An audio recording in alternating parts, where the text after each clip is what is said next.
Per almeno un'ora il Cagliari ha meritato di vincere contro il Napoli in una partita in cui teneva poco il pallone ma concludeva molto di più in porta. Il problema è quando concludi in porta che devi inquadrarlo allo specchio della porta, lo devi inquadrare soprattutto in quelle che sono occasioni facili, tipo quella del colpo di testa di Luvumbo che invece di preoccuparsi di quello che è successo dal punto di vista arbitrale, metti la palla dentro e poi vediamo cosa decide l'arbitro. In quel caso l'arbitro non avrebbe deciso assolutamente niente perché lo scontro era tra il portiere del Napoli e il difensore del Napoli. È solamente un esempio di come il Cagliari deve diventare più cattivo in questi frangenti se vuol far produrre le cose di buono che fa, anche perché poi devi mettere in preventivo che qualche errore ti può capitare e quando giochi con le grandi squadre hai di fronte ai grandi calciatori. L'errore lo fa Augello, si volta dalla parte sbagliata, Raspadori gli porta via il pallone e poi lo crossa per Osimhen che riesce a coordinarsi per depositare il pallone in rete. Ecco, lì la partita si capovolge perché devi inseguire in una situazione tattica che favorisce il contropiede del Napoli,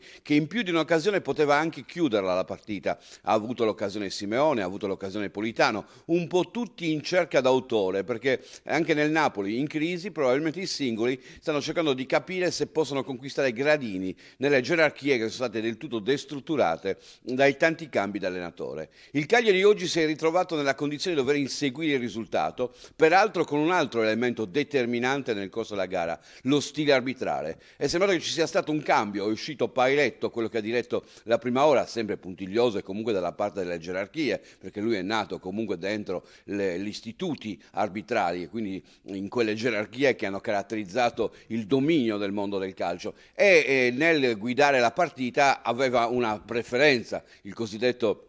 condizionamento che non dovrebbe essere volontario ma che comunque si era visto e che aveva portato anche a sbagliare, cioè si è tanto preoccupato di favorire il Napoli o di non fare dei torti al Napoli che ad esempio entra lo staff medico per soccorrere Anghissà e ti dimentichi che il giocatore deve uscire per poi rientrare successivamente per applicazione del regolamento. Piccoli dettagli che hanno caratterizzato però la spezzettatura della partita e in effetti il gol di Luvumbo è un lampo nel finale, in un momento in cui il Cagliari non riusciva a pressare il Napoli, non riusciva a ritornare in possesso di palla. Un lancio lungo è bastato per ritrovare il gol e per fare giustizia probabilmente. Ma adesso tutti questi aspetti che è giusto analizzare soprattutto quando le cose sono andate bene per poterli migliorare in settimana devono essere curati. Perché? Perché arrivano gli scontri diretti, quelli che possono determinare la stagione. Si parte con la gara contro l'Empoli in trasferta, si continuerà con la partita in casa con la Salernitana, si andrà a giocare con il Monza e poi sempre durante il mese di marzo, anzi questo scivola